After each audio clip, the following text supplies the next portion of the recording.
स्वागत है मित्रों हमारे चैनल दलित चेतना और दलित महिला कहानीकार में। पुस्तक की लेखिका हैं डॉक्टर सरोजनी वेडंगी। चलिए पुस्तक का आनंद लेते हैं। जिस कारण 20वीं सदी के अंत तक दलित वर्ग समाज में सर उठाकर खुद को दलित वर्गीय कहने का भी हिम्मत नहीं उठा पाए थे, लेकिन जब हिंदू धर्म के खोखले आदर्शों व संस्कृति को वे समझने लगे, तब इस व्यवस्था ने विरोध खड़े होने से हिम्मत करने लगे। आज दलित साहित्य का उभार भारतीय समाज व्यवस्था के परिवर्तन का घोतक ही नहीं, बल्कि एक प्रकार से सवर्ण समाज पर श्वेत पत्र सा लगता है। यदि देखा जाए तो दलित चेतना को इस जीवंत स्तर के तह पहुंचने के लिए महात्मा ज्योतिराव फूले सन 1890 एवं सावित्रीबाई फूले 1831 जैसे समर्पित संपत्ति का योगदान बेस्मृत नहीं किया जा सकता। इन्होंने 1848 में पहली कन्या पाठशाला खोली, 1851 में अछूतों के लिए पहली पाठशाला खोली और 1864 में विधवा विवाह संपन्न कराया। धन्य है यह दंपति।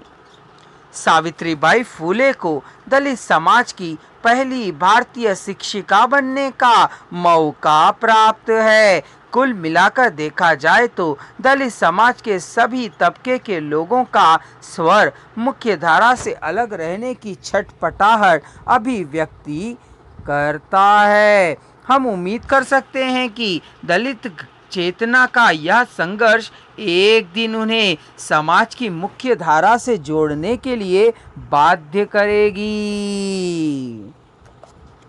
समाज की ही तरह साहित्य भी गतिशील होता है। साहित्य समाज में हो रहे परिवर्तनों का साक्षी होता है। हमारा देश जितना विविध धर्मी है, उसी के अनुरूप दलित साहित्य में भी विविधता है। दलित साहित्य की विकास यात्रा को एक नई ऊंचाई मिल गई है। इसके ऐतिहासिक विकास क्रम पर अगर हम ध्यान केंद्रित करें तो पता चलेगा कि इसकी निरंतरता में बहुत कुछ नया जुड़ा है। इसका दायरा कई मायनों से विस्तृत हुआ है।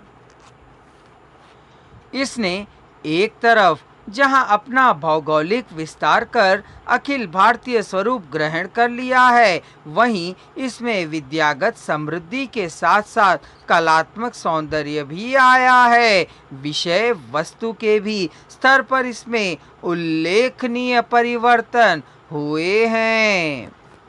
लेखकों का अनुपात विविध सामाजिक सांस्कृतिक पृष्ठभूमि वाला हुआ है।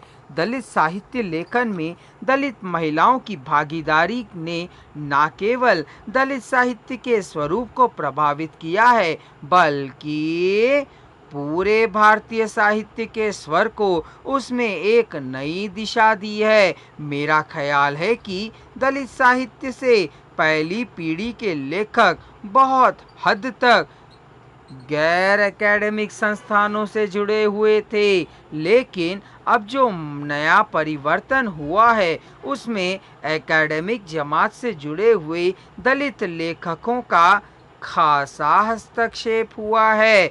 हमें इस पर भी विचार करना चाहिए कि एकेडमिक जगत की पृष्ठभूमि वाले लेखकों के आगे से दलित साहित्य के स्वरूप पर क्या असर पड़ा है। इसने कला के स्तर पर, विषय वस्तु के स्तर पर और दिशा के स्तर पर क्या असर डाला है। हिंदी दलित साहित्य ने मोटे तौर पर लगभग 6 दशकों की अपनी यात्रा पूरी की है।